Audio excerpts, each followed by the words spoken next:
información. Hoy tenemos un programa para analizar un poco la vida institucional de una importante organización basada en Guayaquil, cuál es la Bolsa de Valores Guayaquil, que acaba de cumplir 55 años de vida institucional. Antes de comenzar, sí quisiera dar un mensaje de pésame a toda la familia del prestigioso abogado Jorge Zavala, uno de los principales mentes brillantes, que tanto él como su esposa fallecieron lamentablemente este fin de semana. Una verdadera pena haberlos perdido, y también un mensaje y un abrazo internamente aquí a la familia de Ramón Sonnenholzer, hijo. Hoy tenemos como invitado al economista Roberto Parra. Él es jefe financiero administrativo de la Bolsa de Valores. Como mencionaba, cumple 55 años de vida institucional, y queríamos analizar un poco esa historia, el legado, el presente, y también hablar del futuro. Comencemos por la historia, Roberto. ¿Cuándo se funda la Bolsa y cómo pocos son los antecedentes históricos de ese nacimiento? Bueno, muchas gracias, Giovanni. Muchas gracias por esta entrevista. Bueno, la Bolsa de Valores, la que actualmente existe, nació hace 55 años, en 1969, en el mes de septiembre. Por eso es que recién acabamos de hacer una conmemoración en homenaje a este hito que alcanzó la Bolsa. Pero históricamente hay un antecedente muy importante, que en 1847 unos ciudadanos guayaquileños, probablemente en el auge de las exportaciones de cacao en ese entonces que se iniciaron, crearon la Bolsa de Comercio, que duró un poco tiempo. Luego, nuevamente en 1890 aproximadamente hubo una segunda intentona, duró una bolsa aproximadamente 20 años, hasta principios del siglo XX, y finalmente tenemos la Bolsa de Valores actual, que nació como sociedad anónima. En un tiempo pasó a ser corporación civil, y desde el año 2016 nuevamente volvió a ser sociedad anónima, es decir, es una empresa privada, sociedad anónima, que su autoridad regente es la Superintendencia de Compañías. O sea que hubo un periodo largo a inicios del siglo que no existió. O sea, hicieron estos intentos y luego renace realmente ya en la década de los 60. En la década de los 60, por prestantes ciudadanos, empresarios la mayoría, que iniciaron esta bolsa, entre los cuales está el señor Salazar, José Luis Salazar, Modesto Correa y otros más importantes. ¿Cuál fue en su momento fundacional el objetivo y propósito de la bolsa, y si ese mismo objetivo se mantiene? Bueno, el objetivo de la bolsa y de las bolsas en general es ser un punto de encuentro entre oferta y demanda, que buscan, por el lado de la oferta, los emisores que emiten títulos, sean obligaciones o sean acciones o sea algún otro título o forma de titularización de activos, y confrontan directamente, sin intermediación, al demandante de estos títulos y los cuales buscan rentabilidad. Por eso es que las bolsas cumplen una función de desintermediación financiera. Los bancos y cooperativas son del sistema financiero, pero son intermediarios financieros. Ellos captan dinero para después colocarlo, y en la mitad de eso ellos cubren sus gastos, generan su rentabilidad. En la bolsa directamente, quien quiere captar es el emisor, y lo capta directamente del inversionista que quiere colocar. Y la bolsa lo que es el sitio de encuentro de estas dos partes del mercado. Ahora, si uno analiza el antes y el después, evidentemente las cosas en el mundo han venido cambiando. ¿Cuáles han sido los principales cambios y retos que ya ustedes han vivido en las décadas recientes? Bueno, un cambio importante, y eso quería destacarlo, es el cambio tecnológico. Con la incorporación de la tecnología y la información electrónica, por ejemplo, la bolsa ya dejó de ser como antiguamente era la negociación a viva voz, donde estaban presentes los representantes de los demandantes y oferentes. Ahora se lo hace electrónicamente desde la misma oficina de la Casa de Valor, que es el que antes tenía su representante en la bolsa físicamente, y con un sistema electrónico ellos pueden hacer las transacciones de compra o venta, se genera la contabilización, la generación de la comisión respectiva, y también se incorporó DCVALE, que es la entidad compensadora de los valores, tanto el valor en monetario como el valor bursátil. hace la compensación y se cierra la negociación. Hablando del cambio de los tiempos y de la parte digital, yo entendería que en esta época inicial de la década de los 60 y demás, cuando la gente compraba un título valor, llámese un bono o una acción, sí recibía el papel, asumo yo. Físicamente sí. Ahora ya no recibe el papel. Ya no recibe el papel, recibe una notificación de que ya hizo la negociación, porque además el papel ahora se puede fraccionar, lo que se llama desmaterialización, y se puede vender entre muchos más compradores o negociantes del mercado. Antes había que tener, no era posible. Claro, no lo puedo romper en pedazos. No se puede romper, entonces ahora se permite, la idea es que se democratice más el mercado hacia inversionistas más pequeños. Eso también, bueno, eso no lo hemos logrado al 100% porque es un tema de cultura, de cultura financiera de la población y también de confianza y de credibilidad. La bolsa de valores, y como todos los sistemas de negocio, tiene que ir ganando credibilidad para que haya cada vez mayor participación. Volviendo a la pregunta del papel, digamos, ahora ya no recibo la acción, ya no recibo el bono, ¿quién lo custodia? Lo custodia Decevale. Decevale tiene físicamente la custodia y de hecho tiene casi el 100% de todos los papeles que circulan en el mercado, por lo menos en Guayaquil me refiero, y estos papeles los tiene físicamente, pero ellos certifican la existencia del papel y nuevamente, y también una vez que se hace la transacción, certifican o dan los comprobantes respectivos de que la transacción se es como el caso internacional que mucha gente compra, por ejemplo, en metales, compra oro, claro, pero ya no recibe físicamente el lingote, sino que recibe un certificado y alguien tiene el custodio físico del oro. Exactamente, es lo mismo. Y petróleo también, futuros, todo eso. Hablando de en esta larga vida de la bolsa, si uno puede resumir cuál ha sido en general el impacto de la vida de la bolsa, ¿cuál sería? Bueno, yo creo que el mayor impacto es el cambio de mentalidad de un sector del empresariado ecuatoriano que en general son empresas familiares, pero aún siendo familiares tienen la confianza de mostrar sus libros, porque vale decir que una vez que una empresa entra al sistema de bolsa de valores, todos sus números, todos sus balances son públicos.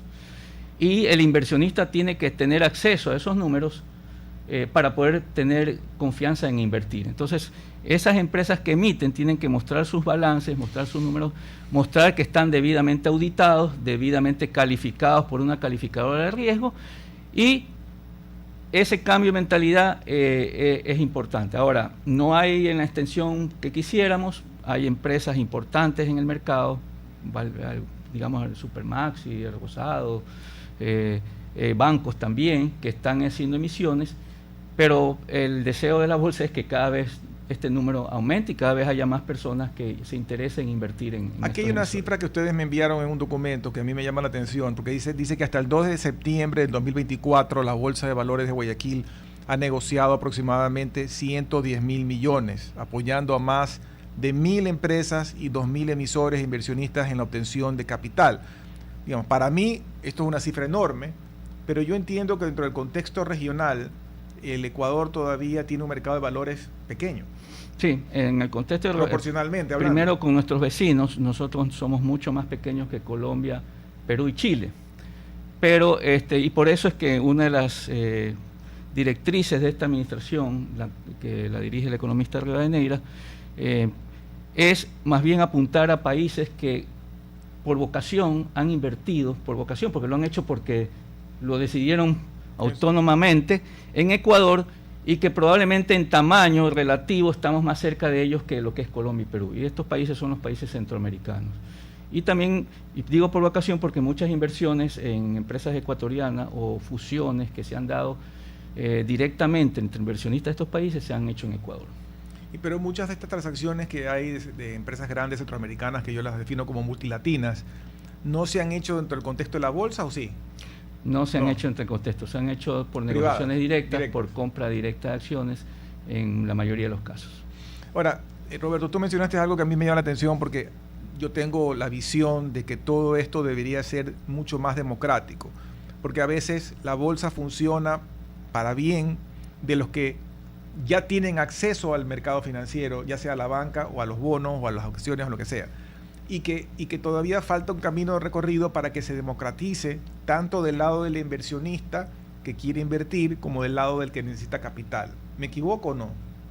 Sí, bueno, hay un tema normativo que es importante, es que en Ecuador no se ha podido lograr de manera importante la inversión de los fondos de pensión, que es un jugador muy importante en los mercados, en otros países, pero aquí en Ecuador no lo ha sido. Sería el BIES, por ejemplo.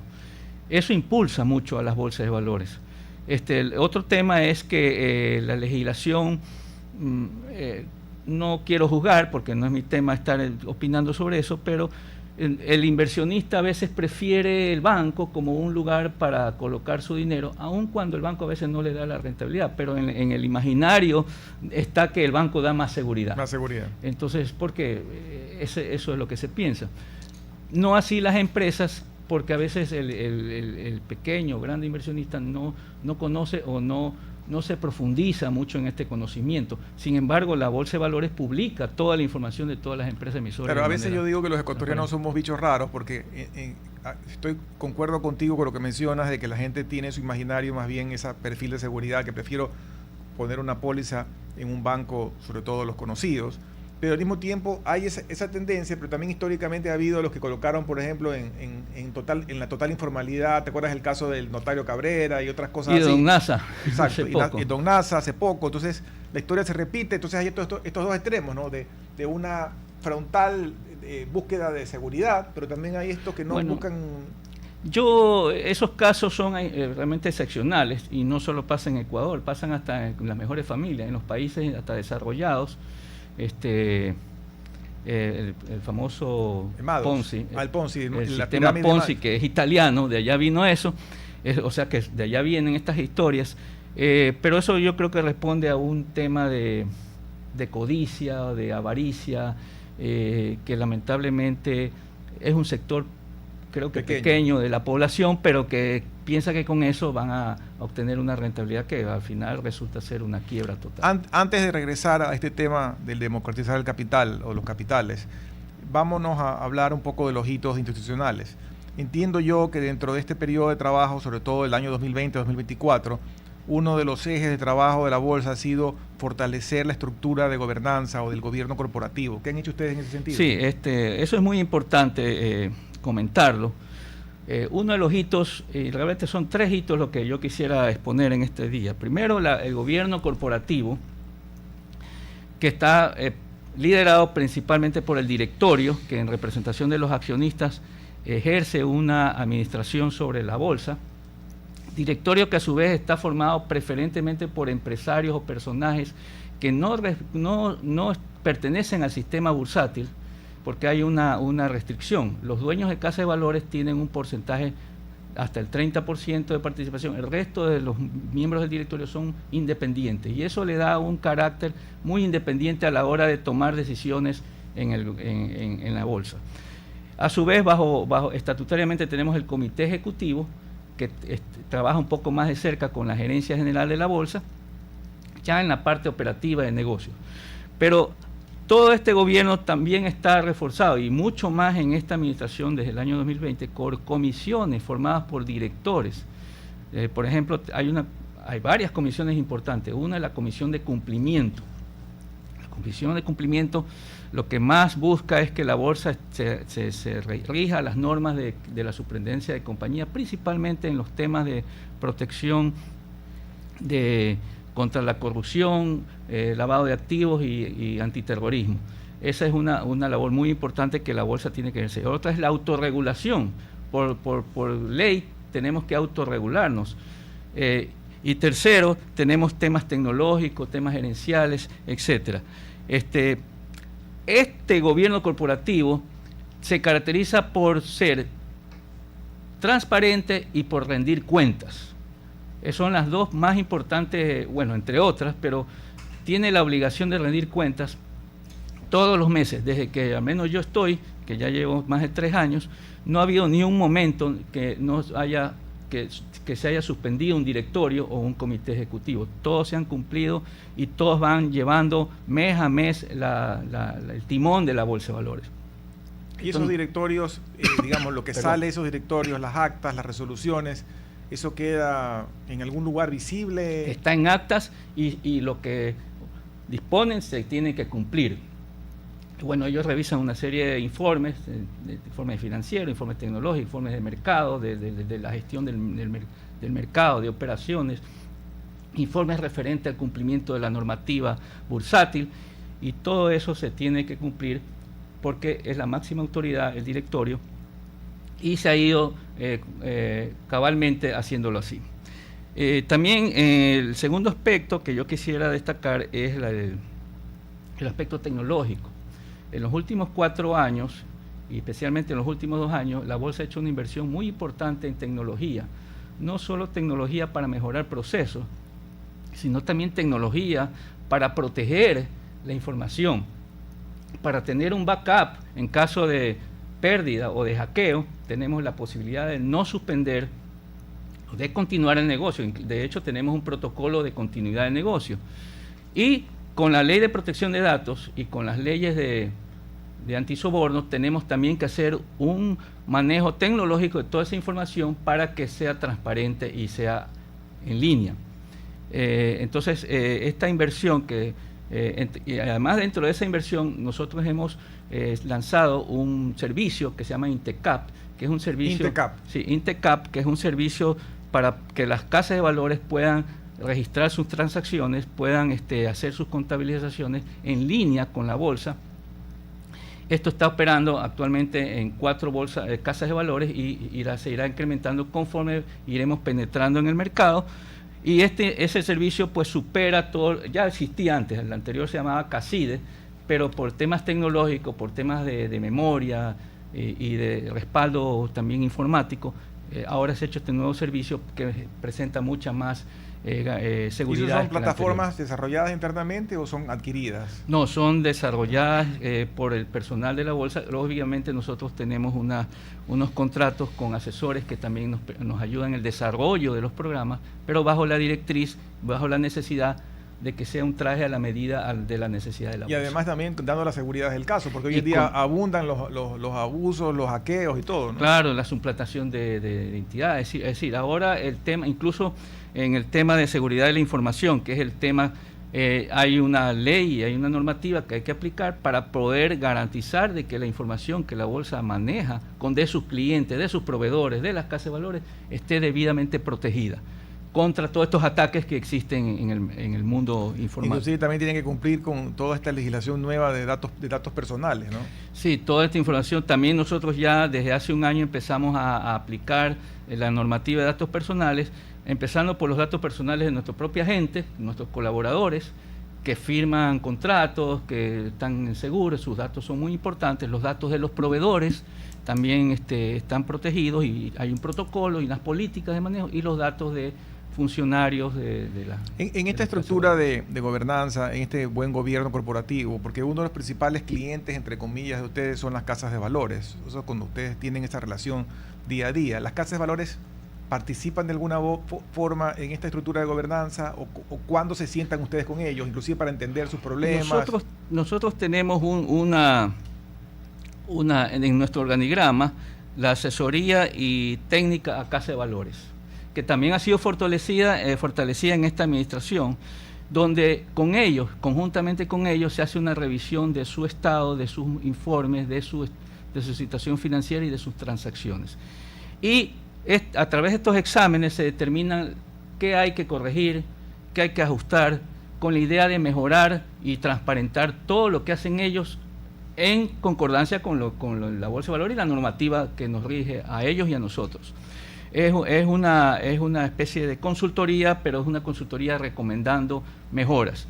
Esto es permanente, hay un programa anual que se ejecuta y esto es parte también de la gobernanza de la Bolsa de Valores. Ahora, tú mencionabas que la Bolsa actualmente es una empresa privada, no es una fundación, ni mucho menos. ¿Quiénes son los accionistas de la Bolsa?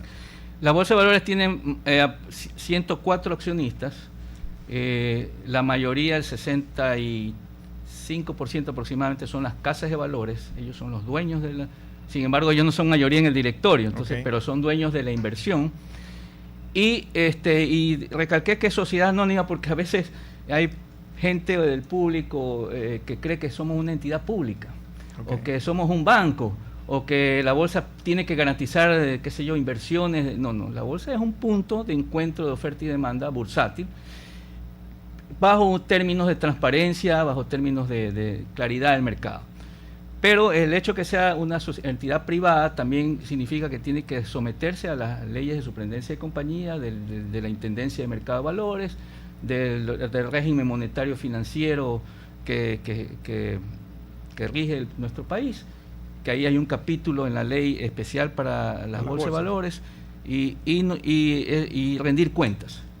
De hecho, nosotros tenemos actualmente todos nuestros reportes al día, financieros y operativos, y eso es lo que permite que cada vez, desde siempre y ahora cada vez más, la credibilidad de la bolsa crezca. ¿Cuántas casas de valores están activas en la región? Actualmente en Ecuador hay 26 casas de valores. Ellos tienen la independencia de operar en Quito o Guayaquil. Creo que antiguamente alguna vez se hablaba de cuotas. No, ahora es un mercado más libre, abierto. Hay casas de valores de Quito que negocian por Guayaquil o la bolsa de Quito igualmente, de manera similar, como también hay casas de valores de Guayaquil que lo pueden hacer. Y hay un mercado más abierto y de competencia, ¿no? Como te decía, en el mercado bursátil. Antes de comenzar el programa hablábamos de la responsabilidad en el sentido de tener internamente, más allá de lo que la ley exige, también un protocolo ético. ¿Cómo funciona eso? Muchas gracias por la pregunta, porque creo que desde esta administración se ha enfatizado mucho en el código de ética. Existía un código de ética anterior, pero no vale la pena que exista algo si no se lo vive, si no se lo conoce, si no se lo practica. Y esta administración nos podemos felicitar porque nosotros hemos creado, primero, un código de ética actualizado. Segundo, conformamos un comité de ética donde el presidente del comité de ética es el presidente del directorio. También está el gerente general y un representante de los trabajadores, es decir, es tripartito. Y también y se hizo un reglamento interno y particularmente manejamos los conflictos de intereses, que es un tema que lamentablemente si no se lo maneja hay una confusión. Hay personas que confunden su estatus o su función en la bolsa, o que confundieron alguna vez con una cuestión personal o para tener algún beneficio. Ahora eso está totalmente reglamentado, no se permite. Y también los empleados o los trabajadores o los directores tienen la obligación de revelar su conflicto de interés. Y el otro tema que también se implantó con este código de ética es el canal de confianza, que es muy importante. A veces, felizmente no hemos tenido hasta ahorita un caso que se nos ha presentado, pero pudiera haber ocurrido un abuso de algún funcionario sobre un trabajador, un abuso de autoridad, etcétera. Ese funcionario podría, ese trabajo podría... O sea, ahora hay un canal interno para denunciarlo. Sí, que es confidencial. Y el hecho de poder denunciar algo que esté contra la ética o contra el respeto o contra la transparencia no significa para el trabajador o para nadie ningún tipo de retaliación. Cosa que eso es una garantía que da el Código de Ética. Y eso nos permite tener una organización más limpia. Y esto es parte de la cultura nueva que se ha impuesto en esta administración, la nueva cultura organizacional, que es la transparencia y el manejo ético y la rendición de cuentas. Otra cosa que mencionaste es el tema tecnológico, y el tema tecnológico en el mundo, digamos, crece exponencialmente. Nosotros estamos a veces a la saga de todo lo que pasa afuera. ¿Cuáles son las perspectivas futuras con respecto a incrementar el componente tecnológico en las bolsas en el país? Bueno, hay muchos desafíos. Por ejemplo, un desafío sería robotizar. Hay transacciones que son repetitivas, que a lo mejor hay un empleado que se está quedando hasta las 8 de la noche solamente porque está sacando un reporte, que ese reporte es uno a uno, un papelito, un comprobante. Ahora hay la posibilidad de contratar o diseñar un software que robotice todas estas operaciones y ahorra tiempo, libera ese recurso, porque ese empleado que lo tenemos a lo mejor ahí subutilizado o mal utilizado, lo podemos poner en otro plano para ser más productivo. No se trata de que el robot sustituya a la persona, sino que de interactuar con la tecnología para ser más eficientes todos. Otro desafío es que todavía Ecuador como país lo está, no la bolsa, sino el país entero, es la tokenización de las transacciones, es decir, que todas las operaciones tengan un cifrado tal que no permita la invasión de hackers o de virus, y esto ya en los países desarrollados, ya en muchos está avanzado, en nuestra región está avanzando, en Ecuador pues todavía estamos en los primeros pasos. Ojalá podemos también... Ahora que mencionas esto de los tokens, también me viene en la mente todo el complejo mundo que va cambiando y que nos va, digamos, sorprendiendo con una serie de cosas, donde el Ecuador también está en pañales, que son todos los fintech, todos los temas financieros, tecnológicos, donde inclusive ya la banca no interviene, sino que son empresas independientemente de la banca. En eso no veo que el Ecuador salga, ¿no? Bueno, sí hay iniciativas, creo que hay una empresa que se llama, parecía PayPal, pero no. Claro, no, Kushki. Sí, que se puede pagar con claro. una aplicación, y también, bueno, algo hay con las tarjetas de crédito, que también algo han hecho ellos. Sé que son iniciativas, no son muchas, individuales, pero no es generalizado todavía.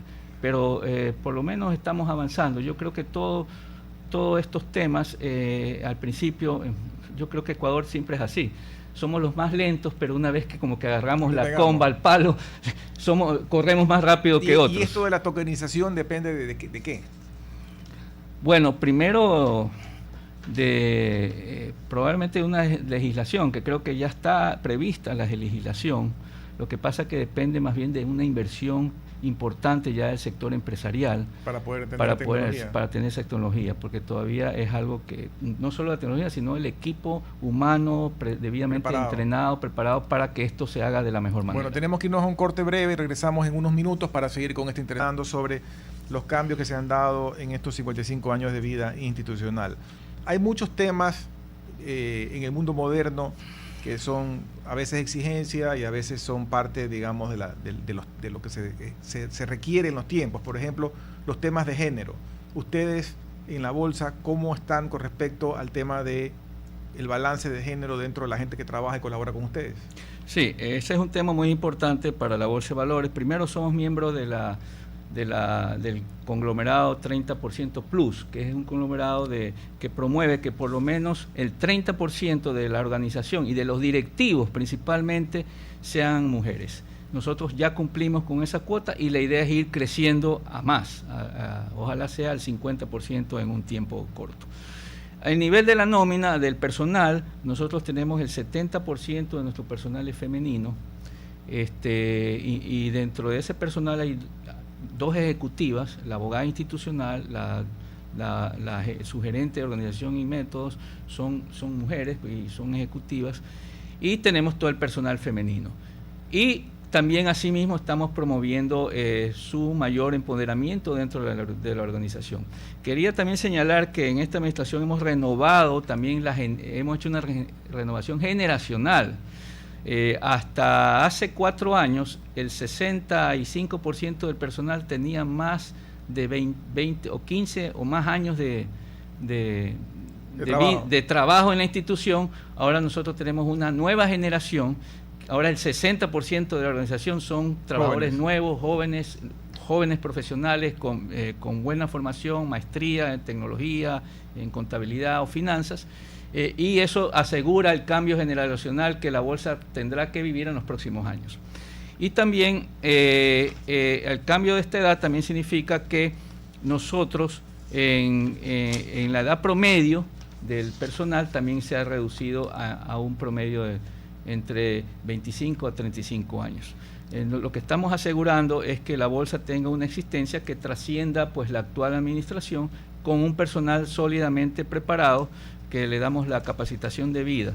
Quería un poco señalar también que como parte del cambio de cultura organizacional es que ahora, a través del gobierno corporativo y a través de la gestión diaria administrativa, se permite bastante la participación de los trabajadores en decisiones importantes, dependiendo pues también de la característica. Si es una decisión tecnológica, pues todo el equipo tecnológico es parte de la decisión, estudia el caso, pone propuestas, se analiza y se toma la decisión más conveniente y adecuada para la institución. Y si es algo administrativo igual, y si es algo financiero, etcétera.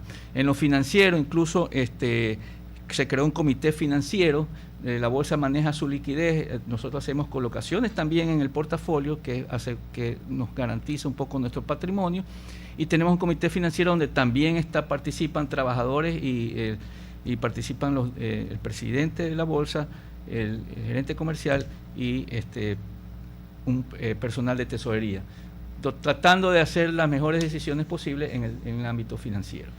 Entonces, este cambio pues empodera a la gente y eleva, yo diría, la capacidad de exposición y de proyección de nuestro personal en los años próximos venideros. Una de las cosas que yo veía, volviendo al tema de gobernanza, es que ustedes también tienen diseñadas una serie de comisiones. ¿Cuáles son las comisiones que actúan en la bolsa y para qué existen? Sí, tenemos la siguiente. Primero, la comisión ejecutiva, que es un órgano estatutario que deviene del directorio y está formado por directores. Pero aparte de eso tenemos la Comisión Comercial, Comunicación y Publicidad, que es una comisión nueva, muy importante porque la bolsa, si bien es cierto, no hace transacciones de mercado, pero tiene que estar velando porque el mercado tenga toda la transparencia y agilidad que necesita el usuario, que son las casas de valores. Tenemos la Comisión de Autorregulación, Riesgo y Auditoría, donde aquí un punto importante es la matriz de riesgo. Hay riesgo de todo tipo, riesgo tecnológico, riesgo administrativo, riesgo físico, ha habido temblores, ahora riesgo de la electricidad, también nos afecta. Riesgos laborables, tenemos también dentro de nuestra organización el comité paritario que cuida por la seguridad ocupacional, y esta comisión de riesgos también tiene que ver con riesgos de tipo, en general, hasta los riesgos de tipo financiero, cuando hay una situación en la economía que nos preocupa, también se toma. Por ejemplo, el año pasado nosotros analizamos muy cercanamente el tema del Niño, que se anunciaba que venía, pero ¿por qué? Porque eso afecta a la producción, la economía, entonces, y eso al final puede tener una incidencia en el mercado bursátil. Tenemos la Comisión de Tecnología y Management, que es la comisión donde se deciden las inversiones, los desarrollos tecnológicos, el desarrollo informático, que como dije es uno de los ejes del crecimiento actual de esta administración, que está cada vez modernizando los procesos desde el punto de vista tecnológico. Tenemos la Comisión Técnica Bursátil, que esta es una comisión que está formada principalmente por las casas de valores, pero interactúa con la bolsa porque las casas de valores, recordemos, son los que están en el campo de batalla, los que tratan a los clientes, los que sienten el mercado y pueden ellos, y además también tienen relación con las autoridades, y tienen ellos un sensor muy importante para la administración de la bolsa para ir tomando medidas correctivas o mejorando algún aspecto, un proceso que les sirva al mercado y a las casas de valores. Ustedes no ven a los clientes directamente, sino a través de las casas de valores. Sí, a través de la casa de valores es el que maneja el cliente tanto por la demanda como por la oferta. Okay. Entonces ellos son nuestro principal usuario de nuestros servicios y al que debemos tratar de darle toda la fluidez de información, de procesos, para que él pueda desarrollar de mejor manera su trabajo. Otro, ya mencioné el comité de cumplimiento, donde es importante que tenemos un oficial de cumplimiento que vela por el cumplimiento de las normas de contra el lavado de activos y antiterrorismo, que es muy importante que no contamine el mercado financiero, peor la bolsa, de estos tipos de transacciones que no son debidamente sustentadas. El comité de ética, que ya hablé del canal de confianza, del conflicto de interés, que también es muy importante y se ha vuelto muy importante en los últimos años porque es muy activo y está trabajando de manera eficiente. Y el comité disciplinario, que es un comité que también nos asesora para temas, no ha habido muchos casos, pero eventualmente hay algún caso de que alguna casa de valores viole alguna norma y hay que investigar y tomar una decisión respecto a su actuación. Felizmente no ha habido caso. Aparte de eso, quería mencionar que dentro del gobierno corporativo nosotros tenemos el auditor externo, bueno, dentro de la organización, el auditor externo y comisario. Quería enfatizar esto. Nosotros, uno de los aspectos importantes para la credibilidad de la bolsa es tener un auditor externo de naturaleza internacional. En este caso, los 3 primeros años de esta administración lo tuvo a BDO y en este año tenemos a Grant Thornton, que son 2 firmas internacionales que le dan credibilidad a los estados financieros de la bolsa, que desde el año pasado en adelante están con opinión limpia, sin problemas. Y también el comisario, que a su vez también revisa nuestros estados financieros de que estén debidamente sustentados. Otro personal importante de nuestra administración es el auditor interno.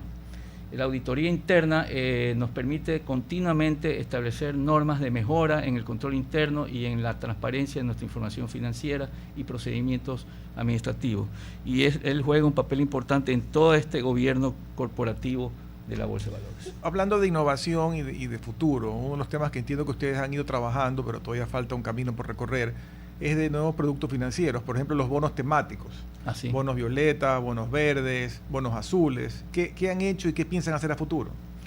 Bueno, el año 2022 al 2023 la Bolsa hizo algunos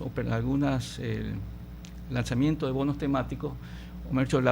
Hubieron emisores que emitieron bonos temáticos con la colaboración y promoción de la Bolsa.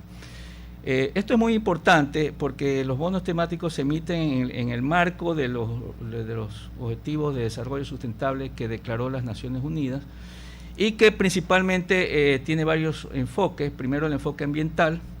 De hecho, nosotros acompañamos al Banco Bolivariano en un bono temático azul para el tema de agua y ambiental. También de mujeres o de género, que también nosotros también acompañamos a dos cooperativas de crédito, principalmente indígenas. Mire que nosotros estamos en Guayaquil, sin embargo, tuvimos influencia y promovimos y trabajamos en conjunto con ellos para hacer ese lanzamiento. Y también hay bonos temáticos microempresariales, principalmente mujeres microempresariales. Otro tema es de salud. Y así, por el estilo, la idea es que el empresariado se motive a hacer bonos, porque hubo un caso de una empresa que directamente hizo un bono temático ambiental, porque los demás fueron promovidos por bancos, pero todas las empresas pueden aprovechar porque el inversionista normalmente ya ya tiene los fondos para comprar esos bonos, o ya tiene los fondos para colocar estos bonos, que en muchos de los casos es el BID. El Banco Interamericano de Desarrollo tiene un fondo especial para apoyar y uno de los promotores más importantes de los bonos temáticos. Entonces, la garantía de poder colocar casi que está hecha.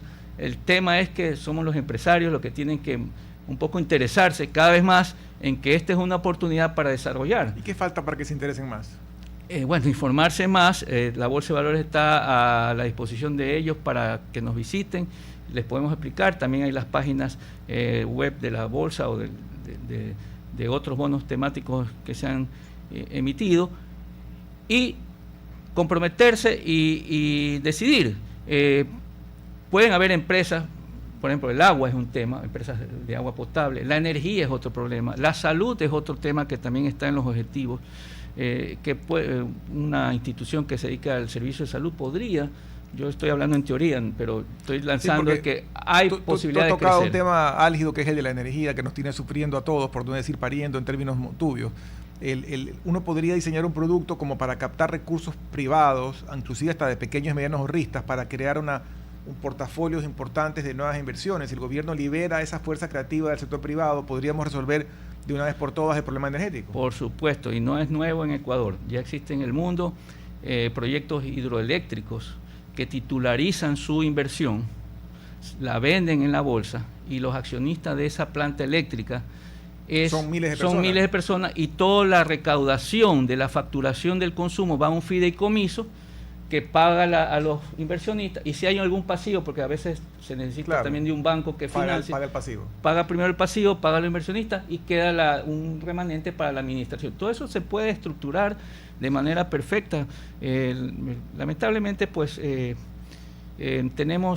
no somos todavía dados a eso como país. No quiero señalar personas, pero esto hasta sucede en los países socialistas de África. Claro. Los africanos, que ellos sí no tienen capital de ninguna manera, han sido, creo que, inteligentes en poder abrir su capital para tener energía de esta manera.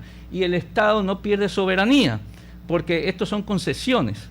Claro. Entonces, el fideicomiso puede durar 15 años, 20 años, y después, una vez pagada la deuda, pagado todo, puede revertirse todo al Estado, que es también a lo mejor uno de los participantes de la inversión. Este modelo existe. Nos quedan 4 minutos y hemos hablado del pasado, del presente, de los 55 años transcurridos con aciertos, desaciertos, con algunos escollos a veces en el camino, pero hablemos del futuro. ¿Qué tienen planificado ustedes para el futuro? Bueno, la Bolsa de Valores tiene algunos desafíos importantes. Uno es seguir insistiendo, y lo viene haciendo en los últimos años con esta administración, en la transnacionalidad de las operaciones bursátiles. No debemos pensar que con Ecuador y la frontera se acaba el mundo bursátil. La Bolsa de Valores, y ya no somos, también asimismo son ejemplos que existen, Londres y Nueva York creo que trabajan así, en Europa hay muchas bolsas interconectadas. Entre ellas. ¿Por qué no pensar en una bolsa Ecuador, Centroamérica, como dije antes, que permita inversionistas directamente, no como ahora vienen los inversionistas solamente porque están motivados autónomamente, no, lo pueden hacer a través de la bolsa, hacer una compra de una inversión ecuatoriana o participar en una inversión ecuatoriana. Inversionistas pueden ser corporaciones, pueden ser personas naturales. Este es un desafío importante. Otro desafío que también tiene la bolsa y dentro de Centroamérica, un desafío importante es conseguir que Panamá participe también en este mundo bursátil, porque Panamá por décadas estuvo en la lista negra, pero ya salió de esta lista, pero hay que generar la posibilidad del escenario para que también estas inversiones puedan venir. De hecho, han venido algunas, pero podrían venir más. La otra es la tecnología. Nosotros tenemos que, como dije, el desafío tecnológico, ir profundizando, ir automatizando procesos cada vez más, sin que signifique esto pues crear desempleo, sino que optimizando recursos. Y el tercer desafío es crecer en el Ecuador. Crecer en el Ecuador, parte es por la cuestión comercial y parte también consiguiendo normativas o generando normativas, promoviendo, conversando con las autoridades de turno, las que estén ahora y las que vengan, para ir poco a poco creando los espacios de negociación que necesita la bolsa, el inversionista, para que crezca esta posibilidad de financiamiento de las empresas. Al final, lo que gana aquí es el empresariado. Y como te decía al inicio, yo creo que también lo importante es que también la empresa mediana y pequeña pueda acceder a estos sistemas de financiamiento y también pueda acceder a invertir, a que ellos inviertan en pequeños ahorristas, como tú decías, partir en pedacitos los instrumentos financieros, los instrumentos bursátiles, para que pequeños ahorristas, aparte de ahorrar en el banco, también pueden ahorrar en estos mecanismos de valores, ¿no? Eso sé que es posible, no conozco la parte normativa, pero he escuchado que, por ejemplo, en Estados Unidos, hasta con $50 se puede abrir una inversión en un fondo, y después de poco, y los inmigrantes lo usan mucho, ellos llegan, a veces no pueden ahorrar solo 50 al mes, pero después de 20 años de haber sido migrantes, tienen un fondo importante para su retiro o para sus hijos que estudien. Por lo menos en el mundo desarrollado también los pequeños ahorristas agrupados en los fondos de pensiones también son los grandes inversionistas, digamos, en las bolsas, en mecanismos financieros. Sí, incluso hace poco, ahorita mencionaba los proyectos eléctricos, los proyectos de telecomunicación, que son muy rentables. Muchas de esas inversiones se hacen con fondos de jubilados o pensiones, que rentan muy bien, porque los mejores negocios son la comunicación y la energía. Bueno, muchísimas gracias por compartir con nosotros esta información sobre estos fructíferos 55 años de vida de la Bolsa de Valores Guayaquil. Ojalá pues puedan ser 500 años más en esta labor, porque yo creo que el mercado de valores hay que trabajarlo todavía mucho más en el Ecuador y, como decía, para inclusive hacerlo mucho más democrático. Gracias por tu participación. Muchas gracias, Giovanni. Y gracias a todos ustedes.